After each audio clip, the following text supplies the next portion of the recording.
আসসালামু আলাইকুম। তো অনেক হলো কোরিয়ান অ্যান্ড চাইনিজ রেসিপি। তো আজ বানাচ্ছি আমি বাঙালি, তাই বাঙালিদের রান্না।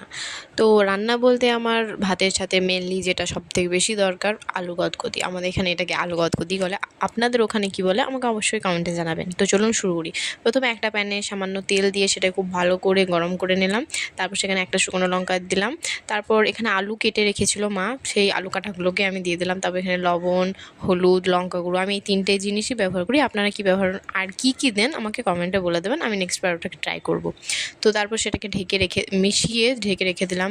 তারপর সেটাকে তুলে আবার একটু নাড়িয়ে নিলাম, নেড়ে নিলাম। তারপর সেখানে ২ বাটি পরিমাণ জল ব্যবহার করেছি আমি।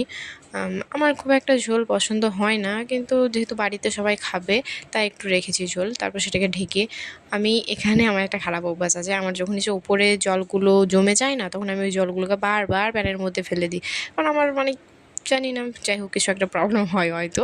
তো এটাকে ইগনোর করবেন আপনারা। তো তারপর আবার শুরু করি। আমি আবার ভ্যাক করতে লেগেছি। রান্না করতে আমি কত যে করি, এগুলোকে আপনারা করবেন না।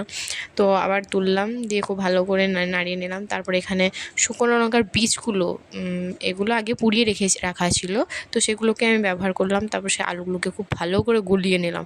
আমাদের গোটা আলু খেতে বাড়িতে পছন্দ করে না, আমি একটু গুলিয়েই নিই। মা করে, সেহেতু আমি দেখিয়েছি তাই আমিও করলাম। বাই।